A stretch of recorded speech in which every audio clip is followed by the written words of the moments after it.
Bismillahirrahmanirrahim. Assalamu alaikum wa rahmatullahi wa barakatuh. Welcome to Ikra First Boys College. Online classes phase 2 lecture number 9. Computer for class second year. Chapter number 7 का आज हमारा topic है switch conditional control structure की कुछ examples को हम discuss करेंगे student. जैसे कि लास्ट वीडियो लेक्चर में हमारा इंट्रोडक्शन हो गया था और आज हम जो है कुछ मज़ीद एग्जांपल्स से स्विच की फर्दर कुछ खुसूसियात को जानेंगे। तो आइए देखते हैं ये एग्जांपल क्या कह रही है। इन प्रिंसिपल अ स्विच में ऑकर विद इन अनदर। ये एक बहुत रीजनिंग बात को जहन में रखें कि जिस तरह से आपने नेस्टेड इफ पढ़ा, नेस्टेड इफ एल्स पढ़ा, यानी इफ एल्स इफ लैडर भी उसको हम कहते हैं, इसी तरीके से नेस्टेड स्विच भी आप बना सकते हो। But in practice it is rarely done. बहुत शाज़ो नादिर ही ऐसा किया जाता है क्योंकि ये बहुत ही फिर कॉम्प्लिकेटेड हो जाता है। सच statements would be called nested switch statements कहलाती हैं। यानी कि जिस तरह से इफ की बॉडी के अंदर अगर इफ आ जाए, इफ एल्स की बॉडी के अंदर अगर एक और इफ एल्स आ जाए, इसी तरीके से स्विच की बॉडी में अगर एक और स्विच आ जाए तो ये नेस्टेड स्विच कहलाता है। और आगे जाके नेक्स्ट चैप्टर में जब हम लूप्स पढ़ रहे होंगे तो एक लूप की बॉडी में एक और लूप आ जाए तो वो नेस्टेड लूप कहलाता है। तो वो भी हम इंशाल्लाह जब टॉपिक आएगा तब जानेंगे। तो एग्जांपल 7.8 देखते हैं आपकी बुक की। The statement sequence associated with the case में बी एम्प्टी। एक बात जहन में रहे कि ज़रूरी नहीं कि हर केस के अंदर आप कोई ना कोई स्टेटमेंट रखें। केस के अंदर जो बॉडी है उसको एम्प्टी क्यों रखा जाएगा ये भी आपको समझ में आ जाएगा। This allows two or more cases to share a common statement sequence without duplication of code. For example here is a program. आप देखिए कि studio.h conio.h की फाइल इंक्लूड करने के बाद वाइट मेन वाइट आपका मेन फंक्शन स्टार्ट हुआ, clear screen. एक करेक्टर वेरिएबल लिया है, printf इंटर द लेटर, कोई लेटर यूजर से मांगा जा रहा है, एक सिंगल लेटर।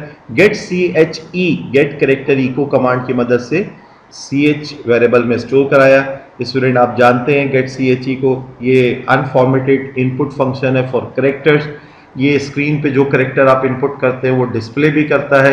इसके अलावा इसमें करेक्टर इनपुट करने के बाद किसी किस्म के एंटर की को प्रेस करने की जरूरत नहीं है। जैसे ही आप करेक्टर इनपुट करेंगे वो ch को असाइन हो जाएगा। नाउ स्विच वेरिएबल, स्विच के अंदर ये हमने पैरेंथेसिस के अंदर वेरिएबल लिखा जिसको इवैल्यूएट करना है, जिसकी वैल्यू के बेस पे केसेस बनाने हैं। तो ये देखिए ये स्विच की बॉडी स्टार्ट हुई केस ए, क्योंकि करेक्टर है तो सिंगल कोट में लिखा case A, case E, case I, case O, case U. इन सारे केसेस के अगेंस्ट में हम क्या कहेंगे, प्रिंटफ इज अ वोवेल और ब्रेक। यानी कि अगर यूजर ए इंटर करे या ई इंटर करे या आई या ओ या यू तो इस सूरत में सब में यही रिस्पॉन्स मिलेगा, इज अ वोवेल। तो स्टूडेंट ये देखिए कि किस तरह से हमने केस की बॉडी में हमने कोई एम्प्टी रखा है उसको, और मकसद क्या है कि इन सारे केसेस में यही एक रिस्पॉन्स देना है। कोई आई इंटर करेगा तो भी ये मैच होगा, और क्योंकि इसकी बॉडी में कुछ भी नहीं है और ब्रेक भी नहीं है खुसूसियत से, तो ये फ्लो होते होते इसकी बॉडी में दाखिल होगा और प्रिंटफ इज अ वोवेल, और यहां ब्रेक की सूरत में स्विच से बाहर जाएगा। और डिफॉल्ट की सूरत में यानी कि अगर ये केसेस मैच ना हो तो क्या लामहला क्या लिखे, printf is a consonant, vowel नहीं है। अब ये 5 कैरेक्टर्स के अलावा अगर कोई कैरेक्टर है उस सूरत में वो इज अ कॉन्सोनेंट कहेगा। ये स्विच की बॉडी मुकम्मल हुई, गेट ch और एंड। तो स्टूडेंट अगर आप ऐसा स्विच का प्रोग्राम बना रहे हैं जिसमें आप more than one values of the variable के ऊपर सेम कोई एक्शन परफॉर्म करना चाह रहे हैं तो आपको इस तरह से उन केसेस को रिप्रेजेंट करना होगा। ठीक है, जैसे परसेंटेज के प्रोग्राम की अगर हम बात करें, वैसे परसेंटेज का प्रोग्राम स्विच के जरिए बनाना तो बिल्कुल भी आइडियल नहीं है। जैसे केस हम ये बनाना चाहें 70, 71, 72, 73 और 79 तक पे ए ग्रेड कहना है तो इतने सारे केस लिखना, केस 70, 71, 72 ये सारे लिस्ट करना एक तो मुश्किल का। और फिर परसेंटेज तो स्टूडेंट 71.4 भी होती है, पॉइंट वाली वैल्यू को तो फिर वो कंसीडर ही नहीं करेगा, क्योंकि स्विच के अंदर आपने जाना कि ये वेरिएबल जो है या तो इंटीजर नेचर का होगा या कैरेक्टर नेचर का होगा। तो परसेंटेज अगर आप इसके जरिए स्विच के जरिए बनाना भी चाहेंगे तो वो एग्जैक्ट फिगर को मैच करेगा, राउंड ऑफ फिगर वाली स्विच परसेंटेज को तो कंसीडर करेगा, लेकिन अगर पॉइंट्स में है तो फिर तो केसेस बनाना और भी मुश्किल हो जाएगा। नेक्स्ट एग्जांपल देखते हैं स्टूडेंट। एग्जाम्पल 7.9 आपकी बुक की कह रही है, it is always possible to replace an if statement with an equivalent switch statement. मैंने जैसे आपको शुरू में बताया कि सिलेक्शन कंट्रोल स्ट्रक्चर या कंडीशनल कंट्रोल स्ट्रक्चर में इफ का बनाया हुआ प्रोग्राम इफ एल्स से भी बनाया जा सकता है, या फिर उसको स्विच से भी किसी हद तक बनाया जा सकता है। पॉसिबिलिटी है, कहीं डिफिकल्टी हो सकती है किसी कंट्रोल स्ट्रक्चर में और किसी में बड़ी आसानी से वो टास्क परफॉर्म हो जाता है।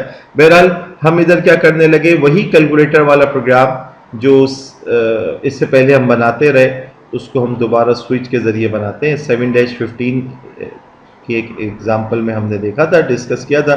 नाउ प्रोग्राम 7-19 में हम इसको स्विच के जरिए बना रहे हैं। studio.h conio.h की फाइल्स को इंक्लूड किया, वाइट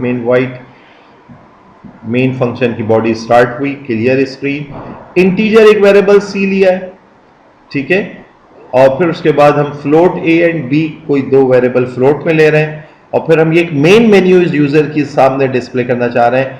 जैसे ये तो 3 लाइन एम्प्टी ड्रॉ होंगी, फिर उसके बाद ये टैब्स रखते हुए मेन्यू लिखा हुआ आएगा, फिर ये एम्प्टी लाइन नेक्स्ट लाइन पे कंट्रोल ट्रांसफर होगा और टैब्स हैं और ये लाइन है और ये नेक्स्ट लाइंस के लिए बैकस्लैश एन।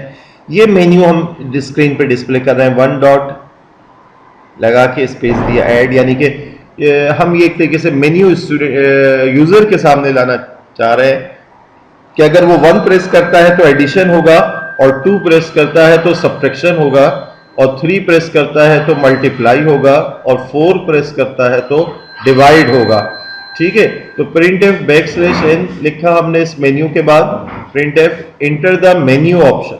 अब यूजर से वो मेन्यू ऑप्शन कहा जा रहा है कि वो हमें सप्लाई करे और उस ऑप्शन को सी वेरिएबल में स्टोर कराए, जो भी वो ऑप्शन 1, 2, 3 या 4 जो भी देता है ऑप्शन, तो उसको सी के अंदर स्टोर कराया।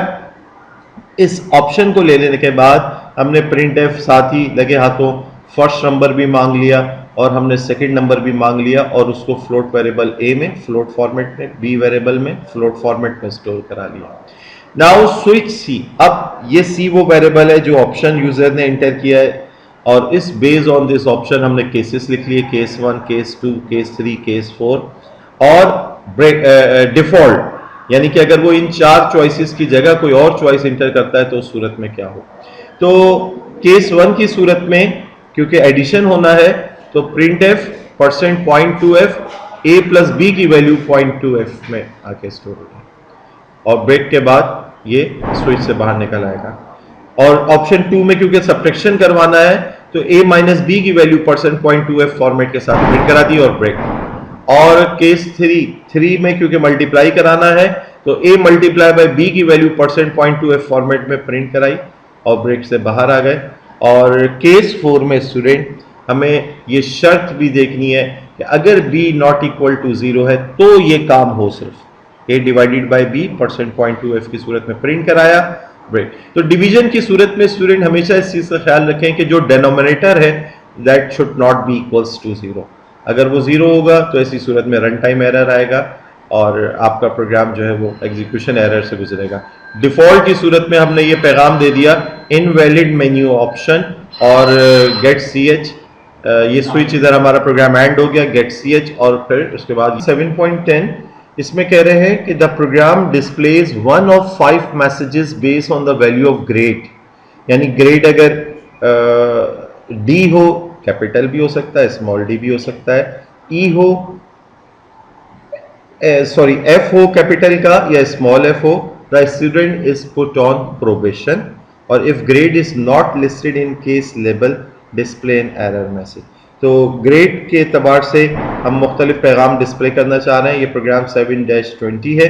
studio.h conio.h की फाइल को इंक्लूड कराया। वाइट मेन का फंक्शन ओपन हुआ, ब्रेसेस के जरिए क्लियर स्क्रीन, एक करेक्टर वेरिएबल ग्रेड लिया है और इस वेरिएबल को स्विच वेरिएबल हम के तौर पे यूज करेंगे कि इसकी वैल्यू के ऊपर बेस करते हुए हम केसेस बनाने हैं।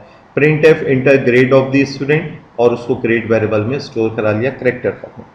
नाउ स्विच ग्रेड और ये स्विच की बॉडी स्टार्ट हुई। केस अगर कैपिटल ए हो या स्मॉल है, क्योंकि ग्रेड यूजर कोई स्मॉल लेटर में भी इंटर कर सकता था, तो लिहाजा इन दोनों सूरतों में प्रिंट एफ लिखा हुआ है एक्सीलेंट और ब्रेक हो जाए। और बी की सूरत में कैपिटल या स्मॉल गुड ब्रेक नहीं लगाओगे स्टूडेंट आप, तो ये जो केस बी कैपिटल या स्मॉल की सूरत में ये बॉडी भी रन हो जाएगी और वो फ्लो इस केस में भी दाखिल हो जाएगा और ये बॉडी भी रन हो जाएगी। जहां ब्रेक मिलेगा फिर बाहर होगा।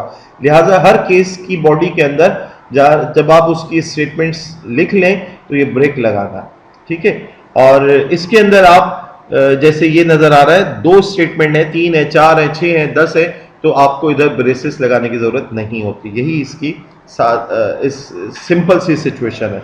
केस सी की सूरत में कैपिटल सी हो या स्मॉल सी हो तो प्रिंट एफ ओके लिख देना है और ब्रेक। और केस अगर कैपिटल डी हो, स्मॉल डी हो, कैपिटल एफ हो या स्मॉल एफ हो, ऐसी सूरत में poor student is next print F on probation. ये 2 अलग अलग लाइनों में करके सीखने के लिहाज से आपको बताया गया, वरना एक ही लाइन में लिखा जा सकता था print poor student is on probation और ब्रेक हो गया। स्टूडेंट जहन में रहे कि देखिए कितने सारे डिफरेंट केसेस हैं, लेकिन इन सब सूरत हाल में हम यही बॉडी रन करना चाहते हैं, तो चाहे कैपिटल डी हो या स्मॉल डी इंटर किया जाए या कैपिटल एफ या स्मॉल एफ, ये बॉडी रन होगी। ब्रेक की सूरत में इस केस से बाहर आ जाएगा। फिर डिफॉल्ट को भी, और मैंने आपको बताया इससे पहले कि डिफॉल्ट जो है ये एक ऑप्शनल सूरत हाल होती है कि अगर तमाम केसेस मिसमैच हो जाए, कंडीशन फॉल्स हो जाए, ऐसी सूरत में ये एक पैगाम यूज़र के पास बाय डिफ़ॉल्ट जाना चाहिए कि इनवैलिड लेटर ग्रेड, यानी कि यूज़र ने दिए हुए जो ग्रेड्स या रिक्वायर्ड जो ग्रेड्स होते हैं किसी एकेडमिक इंस्टीट्यूशन में या रिजल्ट की सूरत में, तो वो इंटर नहीं किया है, ये एक पैगाम चला जाए और फिर ये स्विच इधर एंड हो गया। तो ये स्विच के स्ट्रक्चर को अच्छा सा आपने मेमोराइज करना है कि ये स्ट्रक्चर है कैसा। स्विच वेरिएबल नेम जिसकी वैल्यू के ऊपर बेस करते हुए केस बना रहे हैं, ब्रेसेस स्टार्ट, ब्रेसेस क्लोज, यहाँ केसेस है, ये कॉलन का निशान भी बहुत अहम है, और अगर करेक्टर है तो सिंगल कोट में, इंटीजर है तो ठीक है वैसे ही लिख देंगे आप। और ब्रेक का ख्याल रखना है, ये सब जो इसके सेंटेक्स है इसको अच्छा से जहन में रखना है। फिर स्विच से बाहर निकल के ये get ch for pausing the output stream, और ये मेन फंक्शन एंड होगा। आज की ये वीडियो लेक्चर के लिए इतना ही था स्टूडेंट। आई होप कि आपको समझ में आया होगा। इन सिचुएशंस को जहन में रखते हुए इन प्रोग्राम्स को भी ज़रूर बनाइए, प्रैक्टिस कीजिए। इसके अलावा इसी से मिलते जुलते नौयत के कुछ टास्क को सोचिए और उसको भी ट्राई कीजिए। जज़ाकल्लाहु खैर, सी यू नेक्स्ट टाइम इंशाअल्लाह। अस्सलामु अलैकुम व रहमतुल्लाहि व बरकातुहू।